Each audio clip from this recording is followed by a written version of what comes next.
अगर 80 करोड़ लोगों को खाना दिया जा रहा है तो सबको देते हैं ना। क्या हिंदू, क्या मुस्लिम, क्या अगड़े, क्या पिछड़े। अगर कोरोना का टीका लगा तो कोई भेदभाव किया गया।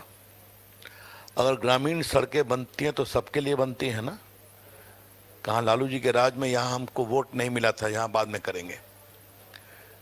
आज स्टार्टअप हो, स्पोर्ट्स हो, सेना की भर्ती हो, माइनॉरिटीज के बच्चे बच्चियां काफी काम कर रहे हैं। तो ये हमारी सोच है। उनकी सोच क्या है? उनका मैनिफेस्टो मेरे पास है। 17 बार खाली माइनॉरिटी किया गया है, 17 बार। और मनमोहन सिंह का आपको एक भाषण याद होगा, minorities have the first claim over the national resources. और याद करिए 2004-2005 में हैदराबाद में एससी एसटी के रिजर्वेशन में काटकर अल्पसंख्यक मुस्लिम को रिजर्वेशन देने की कोशिश की गई, जिसको हाई कोर्ट ने क्वॉश किया था। तो यह है कांग्रेस का इतिहास। इसलिए अगर प्रधानमंत्री ने एक बात कही है तो कांग्रेस का जो न्याय पत्र, न्याम भी या न्याय पत्र, और ये देश के सामान्य जनों के साथ अन्याय पत्र है।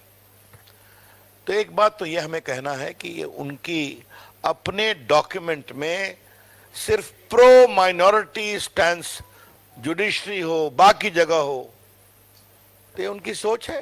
वैसे वोट तो आना नहीं है, जीतना तो है नहीं, लेकिन वोट की कवायद हो रही है।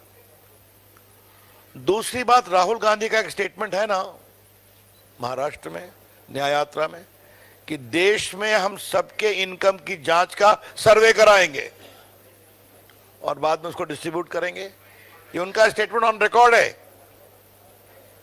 तो इसका मतलब क्या है कि जिसने कमाया अपनी मेहनत से, उसके पैसे को आप छीनना चाहते हैं।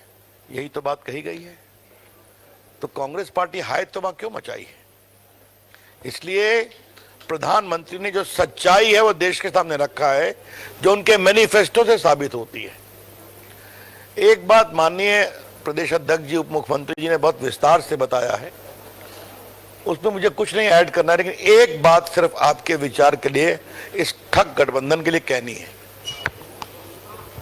सोनिया गांधी, राहुल गांधी दोनों भ्रष्टाचार में आरोपी हैं कि नहीं, बेल पर हैं कि नहीं नेशनल हेराल्ड केस में।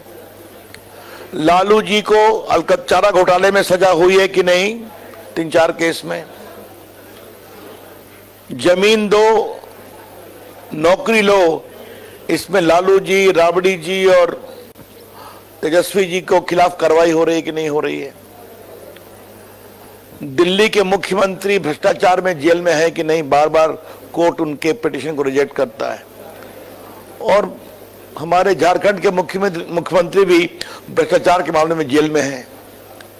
ये गठबंधन बन करके देश को न्याय देगा।